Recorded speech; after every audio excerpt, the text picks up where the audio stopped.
다른 사람과 대화할 때 지혜로운 사람이 누굴까요? 사람과 대화 나눌 때 그것은 그 상대방의 말의 내용보다 그 말을 하게 된 그 사람의 마음을 헤아리는 사람이 지혜로운 사람일 겁니다.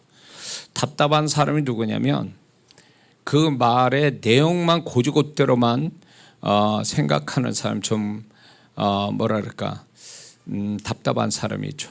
보통 우리 한국 사람들은 표현을 다 많이 안 하거든요. 함축적으로 말할 때가 있어요.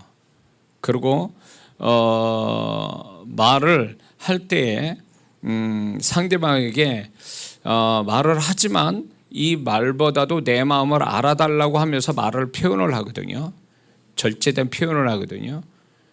그래서 한국 사람이 좀 다른 민족, 다른 나라 사람보다도 이 직관력에 뛰어나는 게 사람 마음을 헤아리는 능력이 아마 내가 생각할 때 한국 사람이 그 부분에 뛰어난 거라고 생각이 듭니다. 근데 간혹가다 저 둔한 사람이 있어가지고 말만 고지고대로 생각하는 그렇게 생각하는 사람이 있거든요. 예. 괜찮다고 나 배부르다고 그렇게 하면 그게 진짜 배부른 게 아니거든요. 우리 한국 사람 3번까지 물어봐야 되잖아요. 예, 여기 충청도 분 죄송합니다. 제 박목사도 충청도니까 충청도 분들한테는 3번까지 물어봐야 된다 그래요. 예, 2번도 안 돼. 3번까지 물어야 그게 확실한 거래요. 한두 번 물어볼 때 아니다라는 게 진짜 아니게 아닌 거죠. 계속 물어봐야 돼. 그렇습니다. 우리가 이제 서로 이 대화를 나눌 때 우리가 그렇죠. 좀 똑똑한, 좀 지혜로운 사람이면 상대방의 말을 왜 그 말을 했을까 마음을 좀 헤아려 보는 그것이 대화를 잘하는 또 좋은 관계를 갖게 되는 모습이 되는 거죠. 친한 친구가 누가 과연 친한 친구냐 그럴 때 친구가 말하는 말의 내용보다는 그 친구가 왜 저 말을 했을까라고 깊이 그 친구의 마음을 읽어보려고 애를 쓰는 그 사람이 친한 친구 아닙니까? 그래서 좋은 사이가 되는 거 아니에요? 그것처럼 우리가 말보다 더 중요한 그것보다 더 중요한 건 그 사람이 그 말을 하게 된 마음, 그거를 좀 더 알아주는 사람이 있다면 아마 그 사람은 그 상대방을 굉장히 친하고 좋은 사이를 가질 거라고 봅니다. 또 예수 믿는 사람이 당연히 또 그래야 되겠죠. 예수 믿는 사람들이 너무 고지시켜가지고 말 그대로만 액면으로 믿고 그 말만 생각한다면 아마 답답하고 참 그런 부분에 많이 좀 문제가 될 거라고 생각이 듭니다. 오늘 본문을 통해서 우리는 베드로를 상대하여 말씀하신 주님의 대화 내용과 또 제자들을 상대하신 주님의 대화법을 통해서 주님의 마음을 좀 살펴보려고 합니다. 우리는 성경을 읽을 때 구약을 읽을 때 또 신약을 읽을 때 보면 그 사건이나 그런 어떤 사람들의 말이나 하나님의 말씀이나 이런 게 기록되어 있지 않습니까? 근데 이거를 그냥 고지식하게 지식적으로만 이해하는 차원에서 그 말씀을 기록한 말씀을 안다고 말한다면 이 사람은 하나님 앞에 굉장히 답답한 사람이에요. 중요한 거는 성경은 하나님의 마음, 특히 구약은 하나님의 마음이 기록돼서 나온 거거든요. 그러니까 기록된 그 표현은 그냥 이해되게 말할 뿐이고 기록된 것뿐이고 이걸 말하게 한 배경, 그 하나님의 그 왜 이걸 기록하셨는가, 왜 그분은 이 말씀하셨는가에 대한 배경이 있거든요. 그 배경이 그분의 마음이거든요. 그분의 마음을 헤아려 보는 사람이 성경을 잘 읽는 사람이에요. 믿습니까? 그리고 신약에서도 예수님이 무슨 말씀을 하시잖아요. 행동하시고 말씀하시고 이런 것들에 대해서 그거를 기록해 놓으신 것, 또 그렇게 보면서 예수님이 이랬구나 저렇게 하셨구나 이런 식으로 단편적으로 그냥 보여지는 대로 그냥 이해하고 넘어간다면 성경을 아직 모르는 거예요. 그러니까 백날 성경을 몇 독씩에도 그 성경 안에 흐르고 있는 그분의 감정을 못 읽는다면, 그분의 마음을 살피지 못한다면 아직 그 사람은 성경을 아는 자가 아니에요. 예수님이 말씀했을 때 왜 저 말씀을 하셨지? 어떤 마음에서 저 말씀을 하셨을까? 사랑 관계도 그렇게 하잖아요. 사랑 관계도 내가 제일 가까운 사람, 또 친한 사람이면 저 사람은 왜 저 말을 하지? 저렇게 말했을 때 그 사람의 눈빛과 저렇게 말했을 때 저 사람이 어떤 심정에서 말할까를 헤아려 보는 게 정말로 좋은 관계를 가진 사람의 어떤 보여지는 태도인데, 우리가 그보다 더하신 하나님과 예수님을 우리가 알아가는 데 있어서 지식적으로 어떤 이해하고 그리고 그냥 기억하는 걸로 끝나다면 이 사람은 그러니까 성경을 많이 읽고도 하나님을 모르고, 신약을 그렇게 많이 읽었으면서도 예수님을 모르고, 이럴 수밖에 없는 거예요. 중요한 건 우리가 기억하고 이해하는 게 좋은 관계를 갖게 하는 걸까요? 어떤 사람과 사무적인 관계를 가졌어요. 그 사무적인 관계를 많이 가졌다 해서 그 사람이 나하고 친한 사람입니까? 마음을 정말 서로 나누는 가까운 사람이냐고요. 그런 사람이 아니거든요. 진짜 그 사람이 나는 친해, 저 사람이 나하고 가까워할 때는 그 사람의 말보다는 그 사람의 말 속에 그 마음, 담은 마음을 서로 확인할 때 그게 좋은 사이, 가까운 사이가 되는 겁니다. 그러니까 마찬가지로 우리가 성경 읽을 때도 왜 이 말씀하지? 저는 항상 성경 읽을 때 단어나 어떤 한 구절이나 또 주님이 말씀하고 하나님 말씀, 왜 이렇게 말씀하셨을까? 왜? 항상 왜를 저는 의도적으로 그냥 습관적으로 왜 그렇게, 왜? 항상 그거를 생각해요.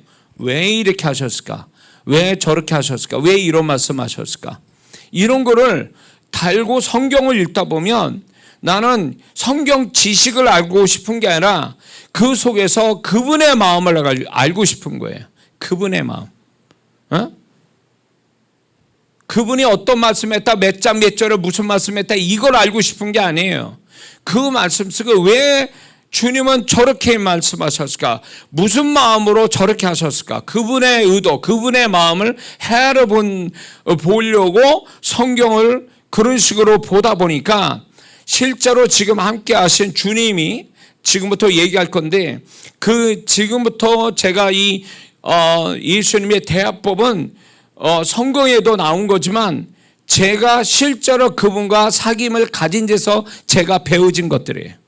그래서 그걸 나누려고 하는 거예요. 이게 원래 집회 때 마지막 설교를 하고 싶었는데 주님이 너무 기니까 중간에 자르셨어요. 그래서 이제 제일 중요한 건 우리 성도들 주일날 같이 나누게 돼서 또 오히려 더 감사하기도 하는데, 남의 어떤 다른 사람의 마음을 헤아릴 줄 모르는 사람은 결국 그 어떤 사람과도 가까워질 수 없어요. 마음을 헤아릴 줄 아는, 그래서 그 마음을 알아주는 것, 그것이 좋은 관계를 갖게 하는 거거든요. 누가 나에게 찾아와서 나를 가깝게 하는 그것이 아니라 내가 저 사람한테 더 가까운 사이, 저 사람한테 친밀한 사람이 되기 위해서 반드시 우리가 가져야 될 게 뭐냐면 그 사람의 마음을 읽어주는 거거든요. 그 사람 눈빛을 통해서, 그 사람의 행동을 통해서, 그 사람 말을 통해서 저 사람이 어떤 마음을 갖고 있는가를 헤아려 주는 거. 이게 좋은 관계, 친밀한 관계를 갖게 되는 아주 좋은 기술이죠. 관계의 기술이죠.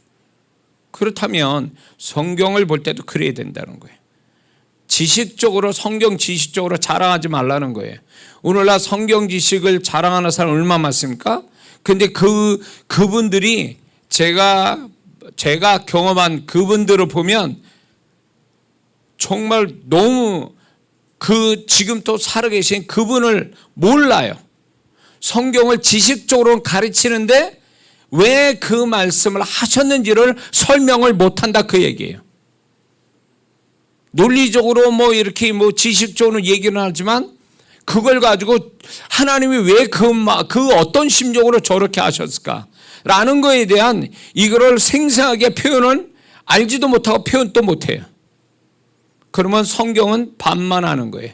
지식만 가지고 성경 하는 거는 성경을 반을 아는 거, 반만 아는 거예요. 많이 온전히 아는 게 아니에요. 성경을 우리가 지식이 모자라서 지식 주식에서 성경 주신 게 아니에요. 세상 학문에 얼마나 더 심한 지식들이 얼마나 많은데 세상의 책들과 그 학문보다 성경이 다른 이유가 뭐예요? 성경을 통해서 우리는 하나님을 깊이 알 수 있는 하나의 통로 역할이 그게 성경이거든요. 기록된 성경. 그 기록된 성경으로 살아계신 그분을 아는 거거든요.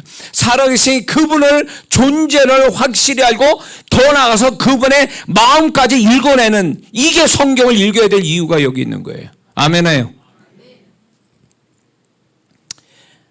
그런데 이제 우리가 이 성경에 지금 주님의 대화법을 통해서 주님의 마음을 살펴야 될 이유가 뭐가 있냐면 오늘날 우리가 주님의 제자단 우리에게도 동일하게 이런 대화의 모습으로 주님이 우리를 상대하시기 때문에 그렇습니다. 성경에 나온 건 교과서적이고 결국은 주님이 제자들에게 그렇게 하셨듯 대화법을 가지셨듯 우리에게도 우리가 동일하게 또 그렇게 하신다는 거예요. 제가 그걸 경험했으니까요. 지금 또 경험하고 있고. 그러니까 여러분 또 이걸 모르면 안 된다는 거예요. 이게 이거를 알지 못하면 성경 안에 있는 그분의 마음도 못 읽을 뿐만 아니라 지금 나와 함께 하신 그분 또 모르는 자가 되는 거예요. 우리는 신앙이 자라면서 그분을 더욱더 지식적으로 아는 게 아니라 그분의 마음을 더 알아가는 자가 돼야 비로소 주님과 친밀함을 가지고 그분을 더 사랑하는 자가 되고 그분을 더 신뢰하는 자가 될 수 있습니다. 지식을 가진 관계가 더 그 사람을 위해서 더 헌신하거나 그 사람을 그 사람과 더 마음마저 돌아갈 것 같습니까? 지식적인 관계들이 그렇지 않습니다. 주님께서 우리를 위해서 십자가에 피 흘려 죽으실 때 그분의 심정은 어마어마해요. 우리가 인간으로 그거를 알 수가 없어요. 성령님을 통해서 우리가 그거를 조금씩은 알아도 다 알지는 못해요. 그런데 성령님을 통해서 그분의 심정을 아는 그 사람은 조금이라도 아는 사람은 사는 모양이 달라요. 존재가 달라지고 사는 모양이 달라져요.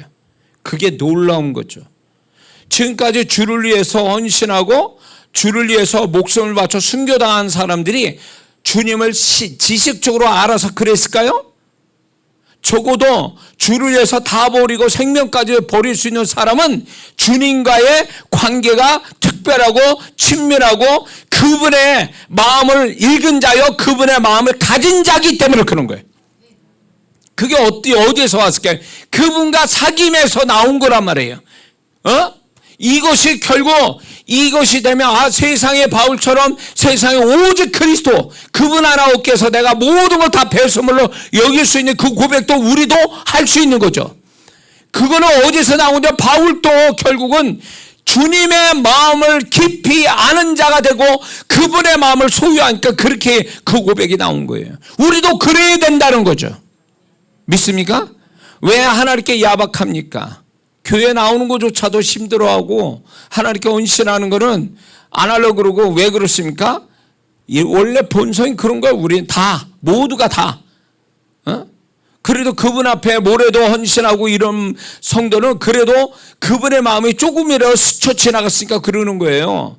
지식을 가진 성도는 절대 그렇지 않은 거예요. 의무적으로 형식으로 좀 하겠지. 눈치 보이고 직분 받았으니까. 그러나 마음을 다해서 주님이 나한테 이렇게 하셨던 분인데 라면서 마음으로 와닿는 그 마음과 마음이 소통되는 성도라면 정말로 주를 위해서 다 할 수 있는 거예요. 그런데 그게 아직도 안 되니까 그분과 거리가 멀고 마음과 마음이 아직 소통이 안 되고 친밀하지 않으니까 적당한 손에서 그분을 찾고 의지하고 그분의 도움받고 그런 걸로 만족하고 사는 거죠. 주님과 친밀함을 가지고 있다면 바울이 뭘 바라고 주님을 위해서 헌신했을까요? 목숨 바쳤을까요? 그냥 주님 살아계신 그분과 가까이 함께 하다 보니까 아무것도 바라지 않고 그분만을 위해서 살기를 기뻐하고 소원했으니까 그가 위대한 사도가 된 거죠.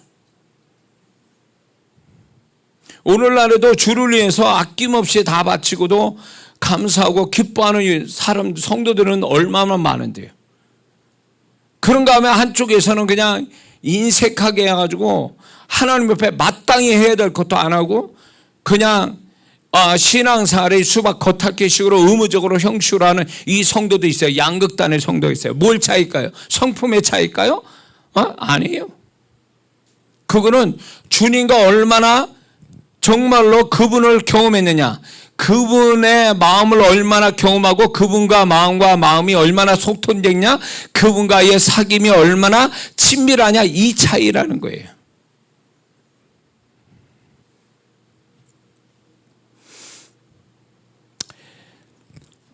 우리는 이걸 알아야 됩니다. 성경에서 주님을 지식적으로 아는 걸로 멈추는 게 아니라 그분의 마음을 헤아려보고 그분의 마음이 성경을 통해서 나에게 접속이 되기를 성령님께 구하면서 성경을 읽어야 돼요. 그렇게 되면 성경을 통해서 또 성령님을 통해서 그 말씀 한 구절에 뒤집어질 수 있거든요. 그런데 우리는 이 방법으로 성경을 안 읽으니까 지식적으로 만족하고 그러다 보니까 지식이 아무런 능력도 안 되고 지식이 아무런 주님께 가까이 가는 게 되지도 않고 지식이 아무런 그분을 위한 헌신을 하지 못하게 만드는 거예요. 만약에 주님 앞에 세월이 갔는데도 하나님 앞에 아직도 가까이 가지 못하고 헌신을 하지 못한다면 그 사람 성품의 문제가 아니라 주님과 사귐이 아직 없어서 그래. 그분과 실제적인 마음과 마음의 소통이 없으니까 결국 주님 앞에 그런 모습으로 나타나는 거죠. 예수 믿는 사람이 성경을 통해서 주님을 아는 것뿐만 아니라 우리는 지금 우리 개인적으로 다 그분이 계시는데 그분과 사귐을 가지면서 그분의 음성을 듣는 건 성도들에게 기본적인 겁니다. 주님의 음성을 듣는 거는 신앙생활의 기본이에요. 믿습니까? 희귀한 게 아니에요. 왜? 그분은 살아계신 분이고 말씀하신 분이잖아요. 그리고 내 안에 계시고 내 삶에 같이 계시잖아요. 그러니까 당연히 그분은 액세서리가 아니고 쇼윈도의 마네킹이 아니란 말이에요. 그분은 그분의 생각, 감정, 의지를 다 갖고 우리와 함께 하신 분이거든요. 당연히 그분은 말씀하는 거예요. 그분의 감정을 드러내시고. 그래서 그분의 어떤 음성을 듣는다? 이건 희귀한 게 아니에요. 너무도 주님의 음성을 안 듣고 사니까 주님의 음성 한번 들은 거 가지고 난리를 치는데 이건 정상이 아니에요. 이런 신앙은. 믿는 자가 주님의 음성 듣는 게 뭐가 그게 신기하고 뭐가 대단한 거예요. 다 당연히 그래야지. 당연히 주님의 음성 듣고 살아야지. 주님의 음성을 너무 안 듣고 사니까 주님의 음성이 1년에 한두 번 들리는 그분의 음성이 그게 신기하고 이게 신앙이 잘못된 거예요. 그분은 항상 말씀하신 분이거든요. 나와 여러분의 개개인에게 항상 말씀하신 분인데 그거를 늘 듣는 사람을 복인 자요. 듣지 못하면 귀머거리가 되는 거지. 영적인 귀머거리.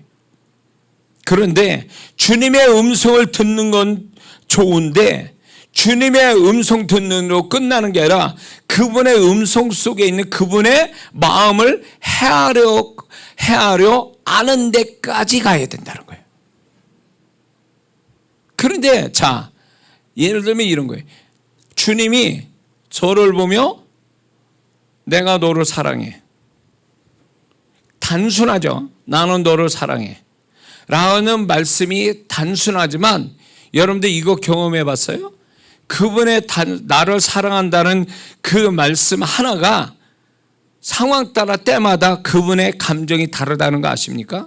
어떤 때는 기쁘게 나를 사랑한다는 말씀을 할 때도 있고 그분의 감정 가지고 어떤 때는 슬퍼하시면서 나를 사랑한다고 말씀해요. 어떤 때는 좀 뭔가 불만을 가지시고 나한테 사랑한다는 말씀도 해요. 여러 가지 그분의 감정이 다른 상태로 나한테 말씀해요. 동일한 말씀인데도. 이거 경험해 봤습니까? 어떤 사람은 주님의 음성 듣습니다. 자랑하고 있어요. 그분의 음성이 어떤 감정으로 어떤 생각으로 나한테 말씀했는지를 가려낼 수 있느냐 그 얘기예요. 근데 많은 성도들이 이래. 저는 신령하지 못해서 나 이거 경험 못합니다. 그거는 내가 볼 때 귀신 속삭임에 넘어간 거예요. 어린이 깐난하기도 하미나 주은이 같은 애도 지 엄마 목소리를 다 듣는다고요. 지 엄마 목소리, 지 아빠 목소리 다 듣는다고요. 뭔 말을 하지를 못해. 그게 무슨 말인지 몰라도 그걸 아는 것처럼 엄마가 빵빵 웃으면 얘도 웃는다고. 그 말에 이해는 못해도 그 감정은 이해한다고요. 어린애기들도. 그러면 우리가 하나님의 자녀로 거듭나서 하나님의 자녀 돼서 하나님과 연결된 사람인데 왜 그분의 음성을 못 듣고 그분의 감정을 모른다는 얘기예요. 누가 그러면 기도 원장님이 그렇게 만들었나? 기도 안 하면 너 그 하나님 음성 못 듣는다고 누가 그런 얘기한 적 있어요? 이건 착각이에요. 귀신의 속삭임이라고. 내가 관심이 없어서 문제지 내가 조금이라도 그분에게 살아계신 그분에게 관심 가지면 그분은 분명히 말씀한대. 여러 형태로 말씀하신다고요. 음성으로 들어오기도 하지만 아니면 어떤 상황적으로 메시지를 어떤 식으로 전달하거든요. 그게 하나님의 음성을, 그 주님의 음성을 대신하는 것들이에요. 그래서 우리는 하나님의 음성을 잘 들을 수 있는데 우리는 기도 안 해서 못 듣습니다. 그거는 속은 거예요. 사단한테. 다 들을 수 있어요. 그분의 음성을 다 듣는다고요. 믿습니까? 근데 그분의 음성을 듣는 걸로 끝나다가 그분의 감정을 읽어내는 데까지 발전해야 돼요. 그래서 똑같은 말씀하는데 상황 따라 내 상태 따라 그분의 그 담겨진 마음 그 말씀 속에 담겨진 감정이 다 다르다는 거죠. 다 다르다. 응?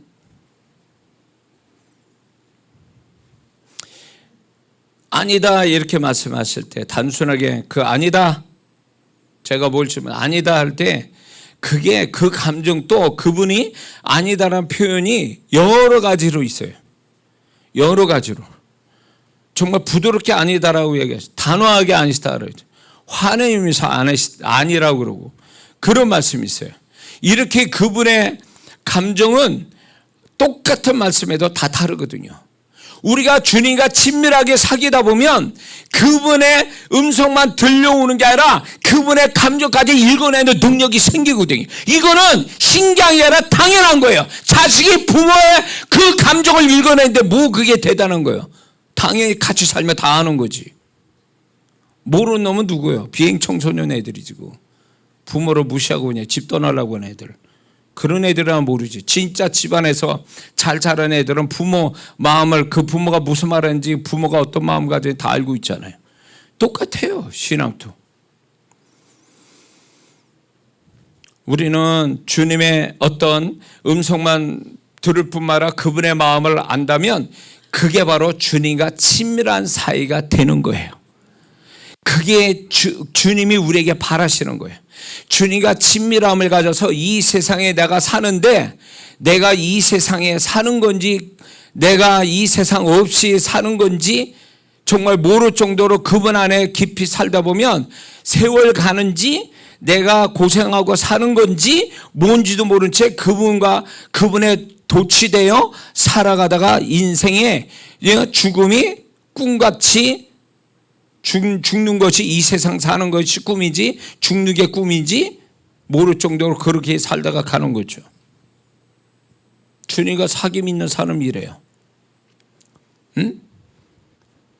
그러니까 주님과 이 친밀한 사귐을 가지면 뭔가 세상에 차갑고 더럽고 정말 흉악하고 이런 그 감각들이 이렇게 그분의 사귐 속에서 다 이게 다 방어가 돼요.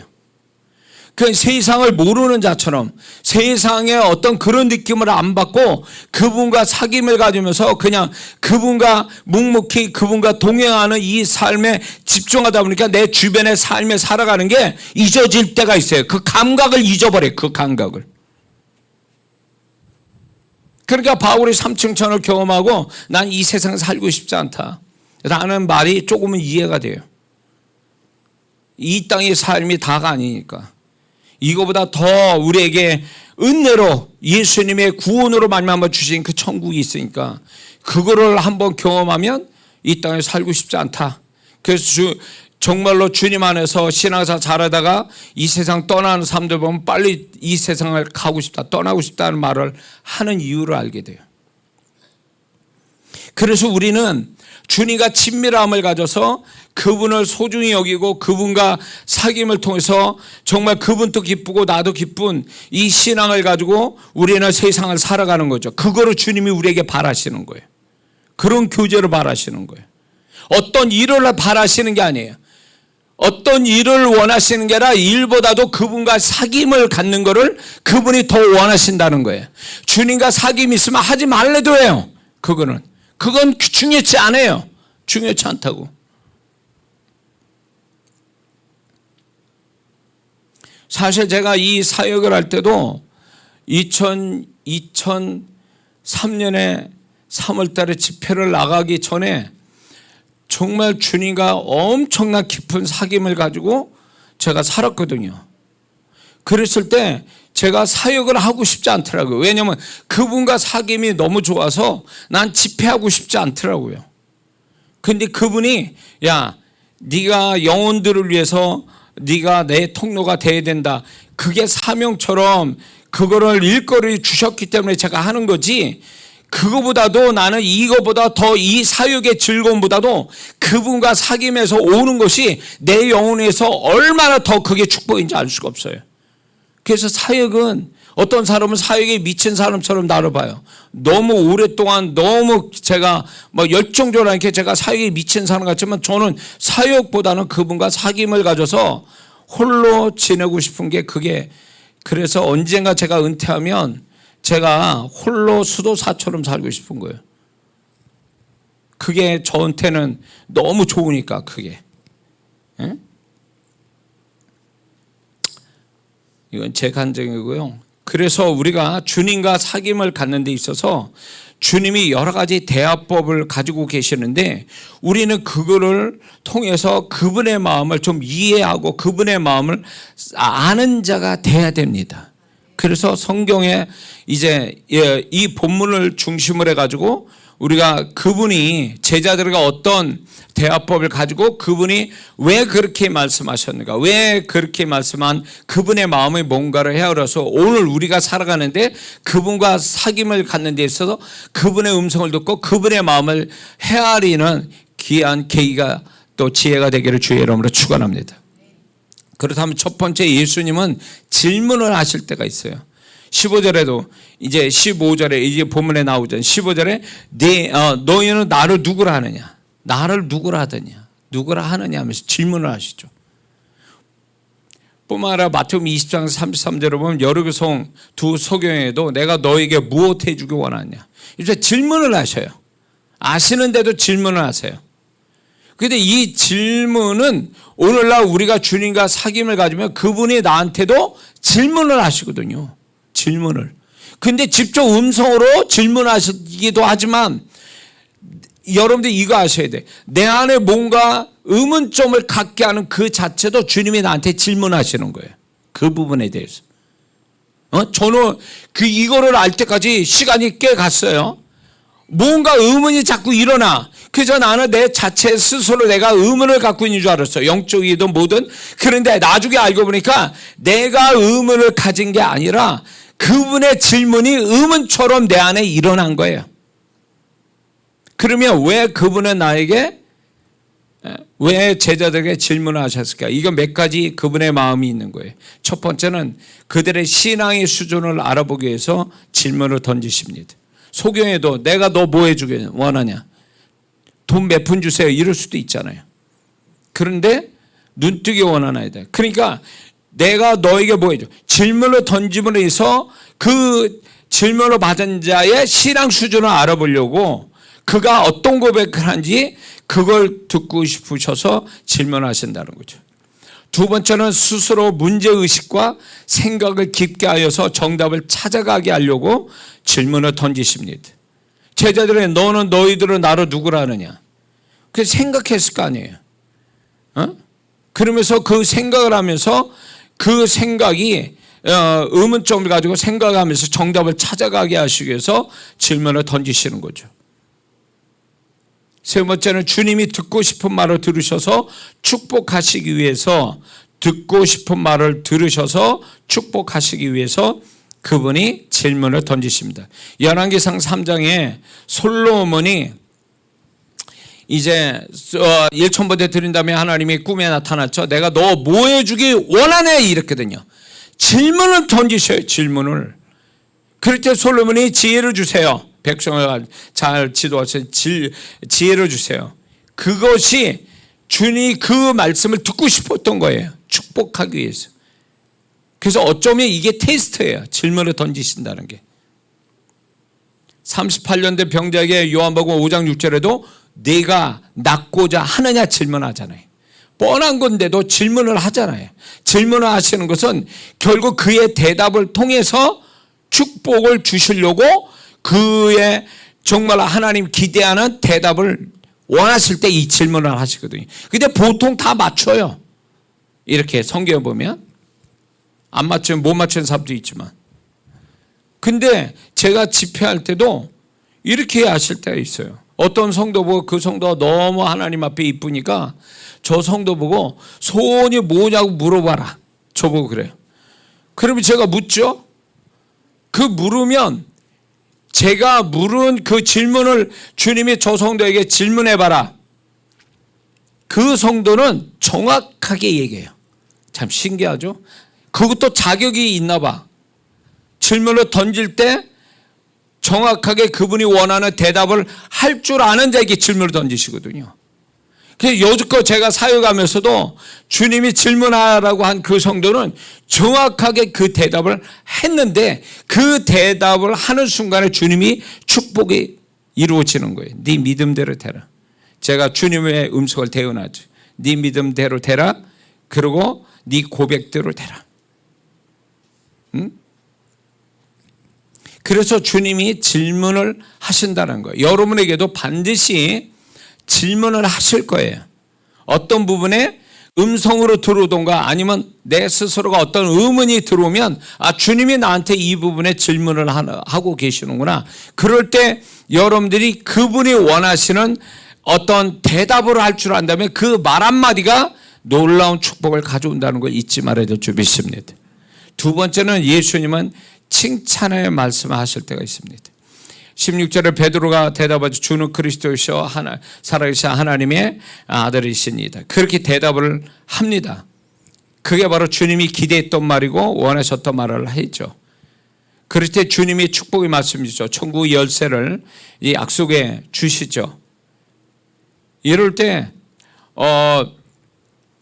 여러분들에게도 주님이 칭찬을 하실 때가 있는데 어떤 행위를 하나님 원하는 행위를 함으로 인해서 칭찬을 주실 때도 있지만 내가 말을 정확하게 그분이 원하는 말할 때 칭찬이 나올 때가 많아요.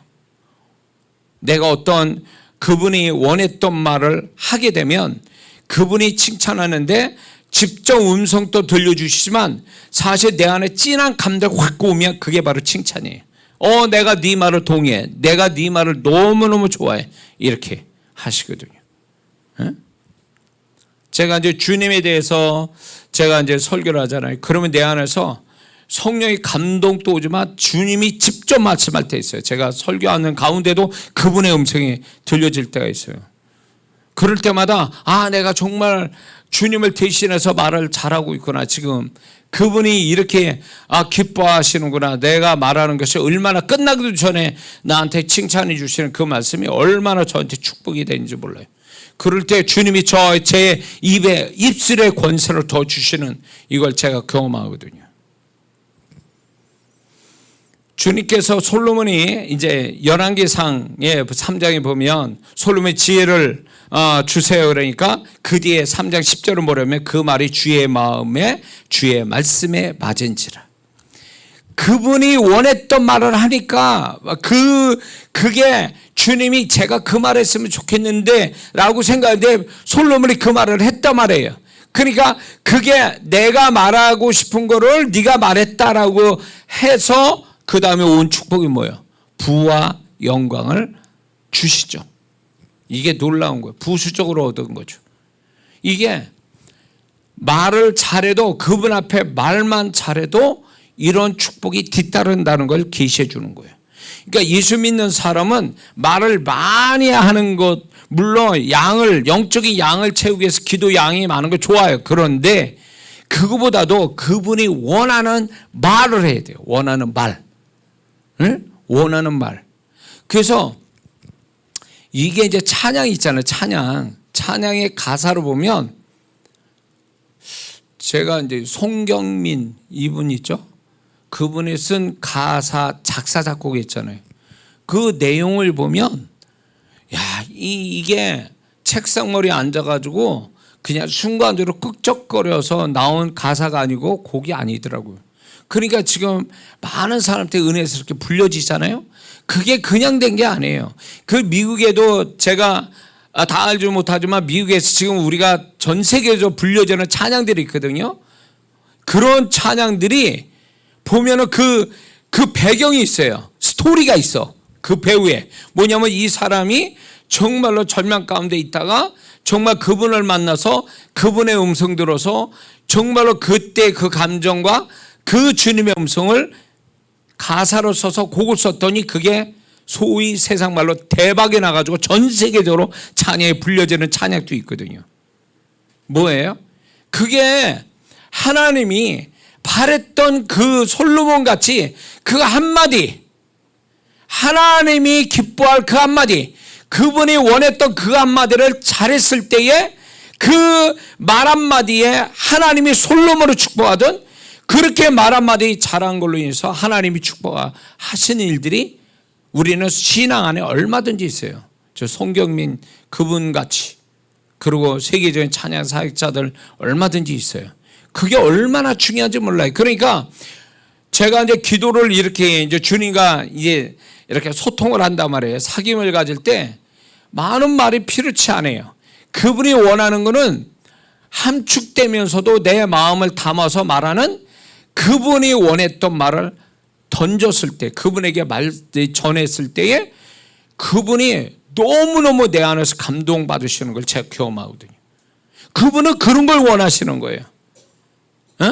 근데 이렇게 보면 쓰잘데없는 말을 하는 사람들 많거든요.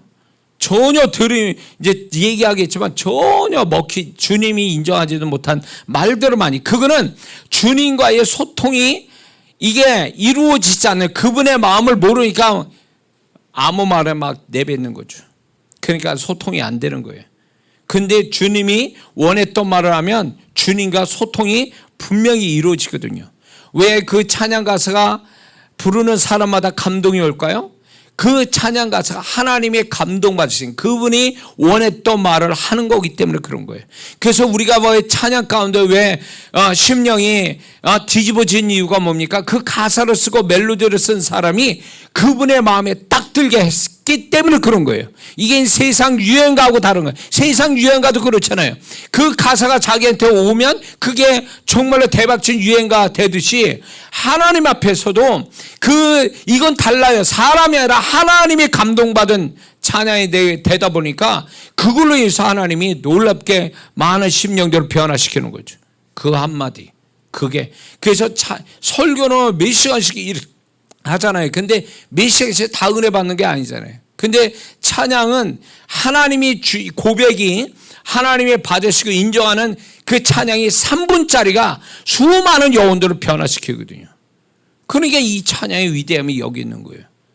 근데 이제 가끔 하다 보면 찬양 가사들이 제가 얘기도 했지만 테크닉 깊이도 없는 흉내만 낸 가사와 멜로디도 얼마든지 많아요. 지금 그 가려내야 돼요. 그런 걸. 그래서 찬양 인도자들이 그걸 잘 구분할 줄 알아야 돼요. 자, 예수님이 세 번째는요, 반대의 말씀을 하실 때가 있습니다. 제자가 말을 했는데 그 반대의 말씀을 하세요. 마태복음 26장 33절 34절에 베드로가 모두 주를 버릴지라도 나는 절대로 떠나지 않겠습니다. 이런 말하죠. 그럴 때 주님이 바로 얘기했죠. 네가 나를 3번 부인할 거다. 이 얘기는 뭐예요? 주님이 어떤 이야기를 했을 때에 주님 앞에 말할 때 주님이 반대의 말씀한다면 그 전에 한 말은 주님이 인정 안 한다는 얘기거든요. 그 말이 정답이 아니라는 걸 직접 반대의 말씀으로 얘기하는 거예요. 그러면서 그 반대의 말씀이 결국 너는 이게 정답이야 라고 가르쳐 주시는 거죠. 베드로가 말이 틀렸으면 알려주시면서 정답을 알려주시기 위해서 말씀하신 거예요. 만약에 주를 버리지 않겠습니다라고 주님이 침묵하셨다면 베드로 말이 진실처럼 돼버릴 수도 있잖아요. 그런데 주님이 아니다, 너는 나를 3번 부인할 거야. 그러면서 그 말에 아무리 진실해도 주님이 인정하지 않는 말이고 그 말이 뒤집혀서 더 오히려 다른 어떤 너는 다르게 될 것이다 라는 것을 계시함으로 해서 조심해라 이렇게 얘기하시는 거예요. 네가 3번 부인할 거다. 그 말은 뭐야? 너는 네가 말한 것이 부끄럽고 창피할 정도의 일이 벌어질 거다. 그렇기 때문에 너는 그 말을 믿지 말고 내가 말한 걸 믿어라 이렇게 말씀하는 거거든요. 근데 베드로가 믿었습니까? 주님이 3번 부인한다는 그 말을 이 베드로가 정말로 마음에 담아뒀냐고요. 안 담아뒀잖아요. 그래서 결국 그 일을 당했잖아요. 그래서 여러분들이 어떤 말씀을 주님 앞에 얘기하잖아요. 기도할 때도 뭘 할 때도 제가 일상의 대화를 나눌 때도 내가 무슨 얘기를 하면 그냥 들으시기도 하지만 내가 무슨 얘기할 때 이렇게 얘기하세요. 반대로 얘기하세요. 반대로. 아니야, 너는 그렇게 되진 않아. 이렇게 될 거야. 이렇게 얘기하세요. 그러면 그분의 말씀은 진리예요. 그분의 말씀이 정확한 거라고 이걸 들을 수 있는 사람이 돼야 되는 거예요. 그러니까 내가 무슨 말을 주님께 말했을 때 그분이 어떻게 반응하는지를 살펴야 되는 거예요.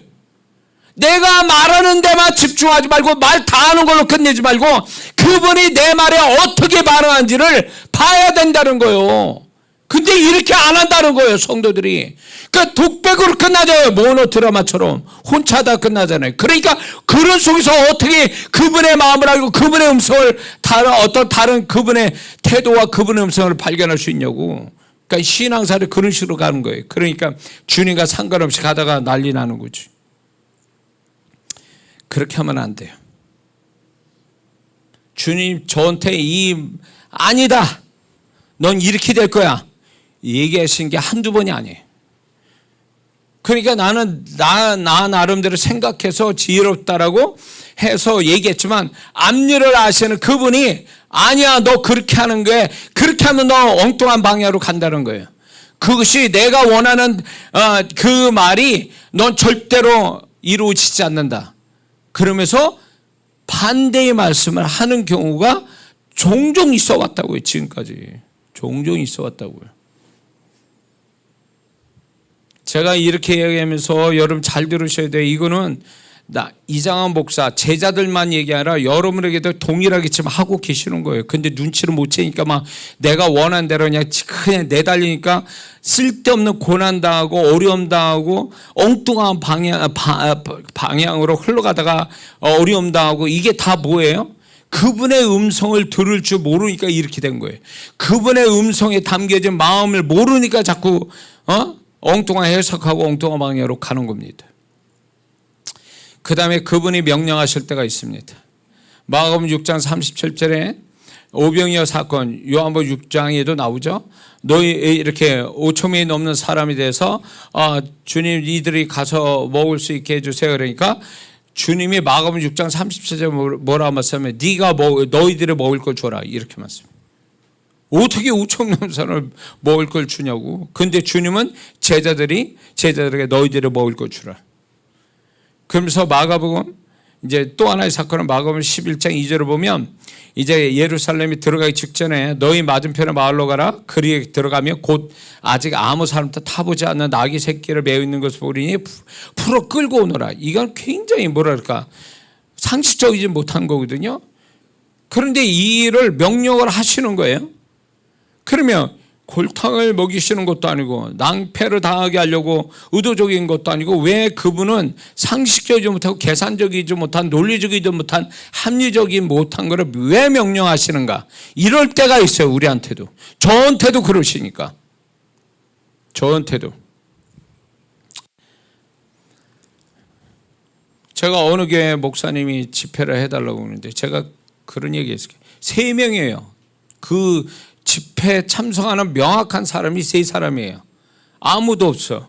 목사님, 사모님, 그 아들. 근데 거기를 가라고 말씀하는 거예요. 다른 목사님 다 뜯어말기는데. 그런데 하나님은 가라는 거예요. 정말 상식적이지 못한 거예요. 자칫 잘못하면 내가 그 집회하면서 내가 내 돈 주고 밥 사 먹게 생겼어요. 내 돈 주고 숙소 정해야 되고 막. 그런데 주님이 가래서 저는 갔어요. 갔더니 집회 시작하기 전에 군산에서 무슨 처제가 왔대나 그러면서 깐나내기하고 그 처제되는 분하고 이렇게 와서 5명이야. 야, 심란하더만. 집회를 해야 되는, 별 경험 많이 해서 집회하면서 야, 이래서 이렇게 되겠나 싶어가지고. 그런데 하나님께서 집회를 딱 여니까, 집회를 여는데 어디서 왔는지 사람들이 첫날 오는데 그 다음날 집회 시작하는데 100명이 와서 앉아 있는 거예요. 이게 무슨 기적이에요. 내가 오라는 것도 아니고. 이 사람들이 와가지고 어떻게 됐냐, 이분이 목회하는데 힘들었어요. 근데 이 집회 마치고 그 교회를 등록하는 성도들이 생겼어요. 그래서 교회가 이제 성도들이 있음으로 해서 교회가 된 거예요. 하나님이 이거를 주시려고 저를 부른 거예요. 그렇게 명령하신 거예요, 가라고. 근데 목사님들은 왜 그렇게 가냐고, 거기를 가냐고. 미국에 집회하는데 그 미국 집회 그 교회는 최악이에요. 이 목사님과 사이가 안 좋아가지고 집회는 열었는데, 제가 집회를 하는데 참석하다 중간에 다 나가. 한두 명씩 막 나가더라고. 그 나중에는 딱 2사람만 쳐놓고 이제 집회를 하는 거예요. 이게 9시면 출근해야 된다고 그러면서 딱 그러는데 한 10시쯤 됐는데 2사람만 남은 거예요. 이런 집회를 분명히 나는 주님의 음성 듣고 갔는데. 그런데 그 교회가 제가 집회한 이후에 놀라운 일이 생겼죠. 재정적으로 채워주시고, 어느 분이 집회를 마쳤는데 이분이 나한테 사례비를 안 줘. 끝났는데 사례비를 안 줘가지고 가만히 있었죠. 그랬더니 나중에 얘기해요. 사례비를 늦게 줬는데 한국에서 어느 장로님이 감동받았다면서 5천만 원을 보내주셨대요. 그래가지고 부교육자도 3개월치 사례비 못 받고, 그런데 그걸로 사례비 주고 제 사례비 주고. 그래서 그 교회가 또 재정적 축복만 아니라 성도들이 또 으쌰으쌰하는 또 부흥이 또 일어나서 하나님이 그렇게 하시더라고요. 전혀 생각지 않는 명령을 하시는 거예요. 그냥 해라. 그러면 저는 다 접어요. 상식이고 계산이고 뭐 논리적 합리를 다 접고 그 명령 따라 하다 보면 하나님이 책임져 주신 일들이 나타나더라는 거예요. 그러니까 여러분들에게도 주님이 명령하실 때가 있어요. 그러면 물어보세요. 계속. 그러면 그 말씀이 계속 들어온다면 그 명령 따라하면 기적이 거기에 예비되어 있어요. 그분이 명령하는 데는 책임져 주시기 때문에 순종하면 거기에 기적이 나온다는 거예요. 기적이 나옵니다. 예? 이런 일이 한둘이 아니죠. 그러니까 우리는 상식만 가지고 사는 게 아니에요. 계산만 가지고 계산적인 삶이 아니라 믿음을 가지고 그분을 따라 살면 그분이 책임져 주시는 생각할 수 없는 일들이 거기에 나타난다는 거죠. 할렐루야. 왜 이렇게 하시냐? 그럴 때 이게 있어요. 명령을 내리는 그 사람이 그걸 감당할 만한 사람이기 때문에 명령을 하세요. 또 감당 못한 사람 명령 안 하십니다. 그리고 주님이 이건 꼭 해야 된다라는 단호한 생각을 명령으로 말씀하실 때가 있거든요. 그리고 주님이 생각할 때 이건 중요하다 여기신 걸 권유가 아니라 명령을 하세요. 그러면 여러분의 귀에 주님이 명령할 정도면 이건 주님의 입장에서 볼 때 너무 중요한 거라고 표현하시기 때문에 우리는 신중하게 그거를 듣고 순종한 사람이 되어야 됩니다. 그렇지 않으면, 그걸 순종 안 하면 나중에 책망이지만 순종하면 기적을 보게 돼 있죠. 할렐루야. 그 다음에 5번째는 그분이 책망하십니다.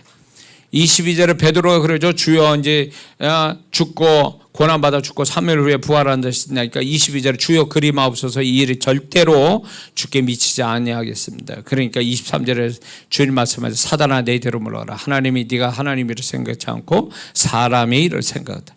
책망을 하시죠. 왜 책망한자요? 말을 했는데 이게 베드로는 예수님을 생각해서 인간적인 마음에서 정말 어떻게 보면 정이 있는 말이에요. 그런데 주님은 이렇게 무섭게 말씀하죠. 왜 책망할까요? 그거는 마귀죠. 이거 죄된 말이기 때문에 그래요. 하나님 뜻에 반대되는 말이기 때문에 그렇습니다. 주님이 원치 않는 인간적인 말이기 때문에 책망하시는 거예요. 주님이 보시기에 치명적인 문제이기 때문에 책망하시는 거예요. 그래도 주님이 책망하신다는 것은 관심과 사랑이 있으셔서 책망하시는 거예요. 주님이 책망을 안 하신다면 그 다음에 뭐가 주님의 책망을 할 정도면 그나마 가능성이 있는 거예요. 근데 주님이 책망을 안 하고 침묵하신다. 이건 이제 그분의 끝을 내려고 하는 그분의 태도에 침묵하신 그 자체 두려워해야 돼요. 그래서 책망을 받는 것은 그나마 관심과 사랑이 있기 때문에 그렇고 잘못됨을 고쳐주기 위해서 책망하시는 거예요. 그리고 또 다른 의미에서 하나님의 작업이 들어가기 전 돌이킬 기회를 주시기 위해서 책망을 하시는 겁니다. 주님이 보실 때 소중한 것을 잃었을 때 책망하십니다. 계시록 2장에서 에베소 교인에게 책망하죠. 뭘? 처음 사랑은 네가 버렸다. 회개하지 않으면 채태로 옮긴다. 이 말씀하시거든요. 결국 그거는 뭐냐면 그 주님이 보실 때 소중한 걸 잃었을 때 책망하시네요. 또 누가복음 8장 보면 풍랑을 만나 제자들이 막 난리를 치죠. 살려달라고 주님을 깨우죠. 그리고 잠잠케 한 다음에 주님 뭐랍니까? 네가 어찌하여 두려워하느냐? 믿음이 적은 자들아. 책망하시죠. 책망. 왜? 그들이 처음에 가졌던 믿음을 버렸기 때문에, 처음 가졌던 그 믿음에서 축소됐기 때문에 주님이 그걸 책망하시는 거예요. 그렇기 때문에 주님이 분명히 세상에 줄 수 없는 내면의 축복이 있는데 그 내면의 축복이 세상 살아가는데 잃어버리게 되잖아요. 그게 책망거리라니까. 그게 주님이 기껏 은혜로 그 10년의 믿음, 소망, 사랑, 감사, 기쁨, 평안, 헌신, 충성 이런 마음을 부어넣어 주셨는데 먹고 살아가는 것 때문에 죄 짓고 세상에 파묻혀 살다가 이걸 다 잃어버리게 되면 그게 책망거리라는 거예요. 이거는 회개할 거리고 회개하지 않으면 이건 책망이 된다면 책망 끝에는 뭐가 있어요? 반드시 그분의 축복과 은혜가 사라지게 돼 있어요.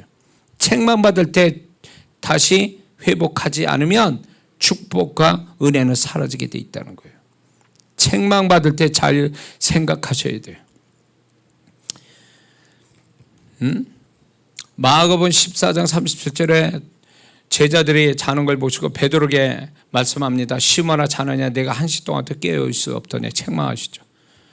기도 왜 안 하냐? 기도할 만한 애가 너는 가장 중요한 순간을 맞는데 왜 기도 안 해? 책망하고 계시죠. 그래서 그 책망 끝에 뭐예요? 책망 받아가지고 어떻게 됐습니까? 3번 부인했죠. 결국 그 책망이 무색할 정도로 되어버렸어요. 그렇기 때문에 여러분들 잘 들으셔야 돼요. 우리가 신앙이 격려와 위로와 칭찬만 받아서 신앙이 잘하는 게 아니에요. 그렇게 해서 신앙이 온전해지는 게 아니에요. 주님의 지적과 책망과 경고와 훈계와 이런 것들이 계속 들어와서 거기에 정신 차려서 자신을 돌아보며 고치고 그렇게 해야 신앙이 자라는 거예요. 그게 하나님의 바라시는 모습이라는 거예요. 근데 오늘날 성도들이 주님의 지적과 책망과 이 교훈을 안 들으니까 신앙이 이상하게 돼버린 거예요. 신앙이 이상하게 되겠다. 책망하실 때 들으셔야 돼요. 공고하실 때, 공고 들을 때 그래도 부드럽게 하실 때는 그나마인데 이 공고가 넘어가면 책망으로 가면 이미 이 책망을 주님이 책망한 걸 안 듣잖아요. 그러면 이제 침묵으로 넘어갑니다. 주님의 침묵. 주님의 침묵을 이해하지 못하면 그때는 그분의 작업이 들어가는 거예요. 이 순서에 제가 분명히 말씀드리죠. 그러면 마지막으로 침묵하시는 게 있어요. 주님이 침묵하셔야 돼요. 주님의 침묵을 이해하셔야 돼요. 이 주님의 침묵은 여러 가지 의미를 포함하고 있어요. 이거를 알고 있어야 돼요. 주님의 뜻, 상관없을 때 침묵으로 일관하세요. 침묵하세요. 그러면 그게 주님과 상관이 없는 거다라는 거 알려주시는 거거든요. 그러면 말하는 자가 눈치채야 돼요. 근데 이거를 가끔가다 주님의 음성이 안 들립니다. 아니요. 안 들리는 게 아니라 침묵하고 계시는 거예요. 그러면 그 침묵이 뭘 의미하는지 알아야 된다 그 얘기예요. 두 번째는 말 같지 않을 때, 대답할 가치가 없을 때, 거짓말할 때 주님은 무시의 의미로 침묵하십니다. 마태복음 17장에 변화산상에서 베드로가 정신없었죠. 초막 셋을 짓때 예수님, 모세, 엘리야를 초막을 세 개 짓는다. 주님이 대답했습니까? 대답 안 하셨죠. 침묵하셨죠. 지나쳤죠. 무시한 거예요.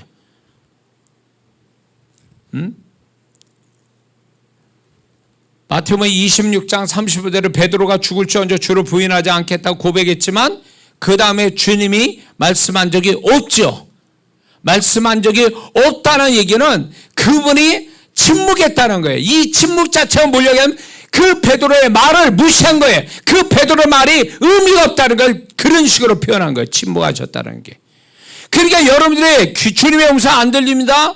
물론 집중을 못 듣는 사람이 있어요. 그런데 주님의 음성을 듣는 사람이 뭔가 안 들린다면 그게 침묵이에요. 주님의 침묵. 그러면 내가 지금 직전에 뭘 하고 있었는지를 생각해 봐야 돼요.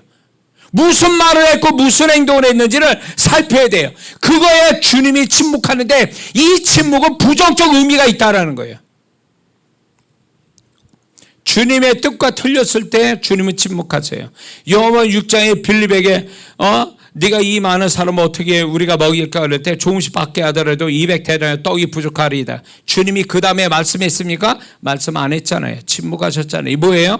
주님이 원했던 말이 아니에요. 주님의 뜻과 달라진 말을 하고 있는 거죠 지금.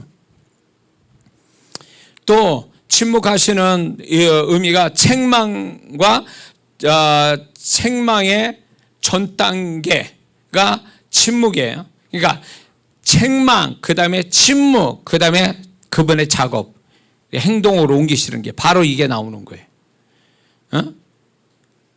그래서 침묵한 다음에 주님께서 침묵을 이해 못한다 그러면 바로 그냥 하나님이 어떻게 하시는 거죠.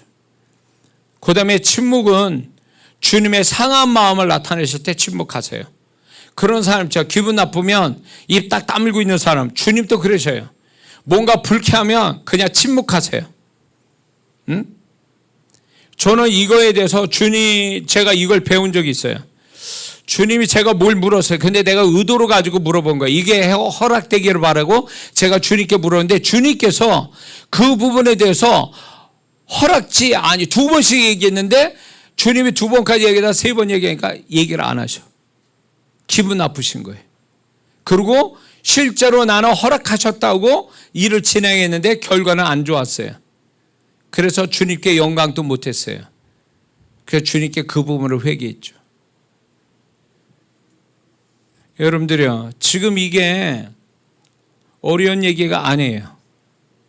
저는 이걸 주님 사귐에서 배워진 거고 누가 가르쳐 준 것도 아니에요. 다만 주님과 사귐을 통해서 배워진 거고 여러분들은 마땅히 여러분들은 이거를 알아야 돼요. 이건 누가 신령한 사람만 아는 게 아니라 우리는 다 주님과 함께 사는 자예요. 각자가. 그러면 그 주님은 반드시 이 성경대로의 이런 모습으로 이런 대합을 가지고 이런 감정을 가지고 우리를 상대하기 때문에 이걸 알아야 돼요. 왜? 그분은 우리의 모든 것 태워주시고 우리를 모든 것 책임져 주는 분이기 때문에 그런 거예요. 근데 그 주님을 이런 식으로 막대해버리면 그 사람은 아무리 착하고 아무리 교회를 열심히 다녀도 그 사람의 인생에 이분의 손길이 안 나타난다고요. 주님의 손길이. 그게 얼마나 많은 손해를 보는 거예요. 신앙이 교회 다니는 것만이 신앙입니까? 이 교회 생활은 내 신앙생활의 일부분이에요. 교회 바깥에서 그분과 함께 사는 게 신앙생활이지. 주님의 침묵은 말보다 더한 강조를 의미할 때 침묵하세요.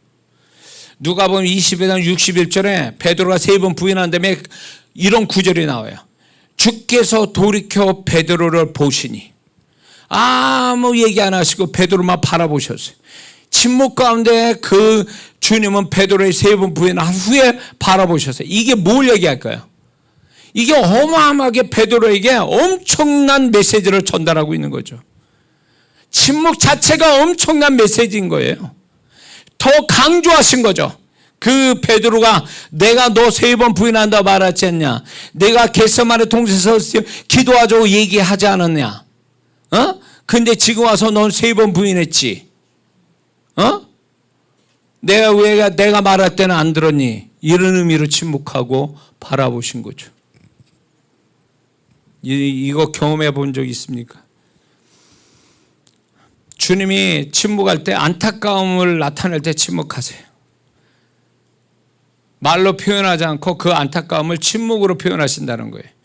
사람과 관계가 똑같아요. 어떤 면에서는 그분과 사귐이 있어서 사람하고 너무 똑똑해. 똑같아. 다만 그분은 너무 민감하세요. 너무 섬세하신 분이에요.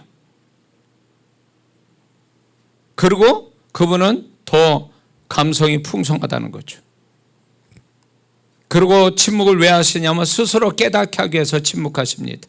요한복음 21장에 베드로가 이제 부활하신 다음에 디베라 바다에서 고기를 잡았죠. 153마리를 잡았죠. 새벽에. 그래가지고 불 피워놓고 거기서 고기를 먹고 있습니다. 근데 이게 며칠 전 사건을 베드로에게 상기시킨 거죠. 그 밤에 예수님을 부인했던 대제사장 뜰에 모닥불 피고 그 새벽에 주님을 부인했던 그 사건을 상기시키는 거죠. 저는 의도적으로 주님은 이렇게 만드셨다고 봐요. 이 분위기를 조성했다고 봐요. 그래서 베드로라 하여금 정말로 다시 한번 자신이 정말로 잘못된 모습을 발견하면서 정말 자기가 어떻게 해야 될, 그리고 그럼에도 불구하고 주님이 자기를 찾아오셨다라는 것에 대한 이 주님을 다시 한번 생각하게 만들기 위해서 주님이 침묵으로 이렇게 보여주고 계신 거죠. 이런 게 있어요. 다 설명 못하죠. 이게 더 설교를 더 길게 해야 되는데 그렇습니다. 주님이 이렇게 하십니다. 저한테도 이랬어요. 데자뷰 이런 말 하시죠. 똑같아. 그 전의 상황하고 어쩌면 똑같이 생겼어. 여러분들 그게 데자뷰라는 게 진짜 존재합니다. 이거는 주님이 나한테 그렇게 하실 때가 있어요. 분명히 그 전에 있었던 건데 똑같은 상황이 똑같이 있어. 또 내가 만든 것도 아닌데 그럴 때 처음에는 신기하다 이렇게 하다가 나중에는 하나님이 이렇게 하신다면 뭘 이렇게 똑같은 상황을 또 주시지? 뭘 말씀하시는 거지? 음성은 안 들려. 그러나 그분은 그걸 통해서 뭔가 나한테 알게 하시려고 하는 게 있습니다. 이게 나만의 경험입니까? 이게 제자들만의 경험이에요? 여러분들이 지금 경험하고 있는 거예요. 모르고 지나갈 뿐이지. 그러니까 주님께서 답답해서 이 얘기를 하시는 거 아니에요. 이걸 알라라고. 주님과 관계 속에서. 2가지만 하고 마칩니다. 주님이 인내하고 계심을 나타낼 때 침묵하세요. 내가 너 참는다. 그거를 침묵으로 나타내시죠. 그리고 침묵은 무서운 게 뭐냐? 폭풍전야. 하나님 뭔가 징계하고 심판하고 작업하시는 하나의 직전의 현상이 바로 침묵이에요. 그래서 제가 성도를 다룰 때도 그렇고 그리고 주님이 저한테도 그렇게 했고 뭐냐면 너 몇 번 얘기했잖아 내가. 근데 난 더 이상 얘기 안 해. 그리고 침묵을 이렇게 하시잖아요. 그런데 내가 돌이키지 않아요? 돌이키지 안 하면 일이 벌어집니다. 그건 주님 책임지지 않아요. 어쩌면 이런 것 같아요. 사단에게 넘겨준 것 같아요. 제한적으로. 내가 하도 모르니까. 지금 저희가 오랫동안 주님과 사귐을 갖고 성경 안에서 주님이 제자들에게 상대했던 이 모습은 지금도 여러분에게도 이 주님이 동일하게 지금 또 하고 계세요. 이 모습으로. 그럴 때 알아채야 돼요. 주님을 더 아는 게 내 인생에 내 영혼에 얼마나 큰 축복입니까? 우리가 주님을 모르면 모를수록 위험하고 위태롭고 그것만큼 손해가 낭패가 당한 일이 없어요. 그러므로 여러분의 각자의 주님을 그 주님을 알려고 해야 돼요. 적어도 이런 주님의 모습을 여러분들이 알고 계셔야 주님과 이걸 알고 주님과 사귐을 가지면 그분이 책임져 주시고 그분이 우리를 축복하신 것을 풍성하게 볼 수 있는 줄 믿습니다. 그래서 우리는 그분의 어떤 이 대화법을 통해서 주님의 마음을 아는 자가 되어야 돼요. 그래서 주님의 마음을 아는 자가 주님과 더 친밀함을 갖게 되고, 그리고 주님과 동행하게 부족함이 없는 성도가 될 줄 믿습니다. 우리가 뭘 더 하느냐가 문제가 아니라 지금은 주님과 더 어느 때보다 가까이 사귐을 가지고 살아야 될 때가 바로 지금입니다. 그렇지 않으면 주님으로 모든 걸 이기며 살지 못하고 주님과 뚝 떨어져 살게 되면 교회에서 아무리 백날 오래하고 아무리 성경 지식이 있어도 그게 나를 살리지 못한다는 거예요. 그래서 우리는 주님, 살아계신 주님, 모든 것 되어주신 주님, 그분으로 덧입고 그분으로 충만하고 그분과 살아가는 그 행복한 그런 삶을 산다는 것, 이게 천국을 맛보는 거고, 이것이 우리가 넉넉하게 그분 앞에 당당하게 서게 만드는 비결인 줄 믿습니다. 기도합니다.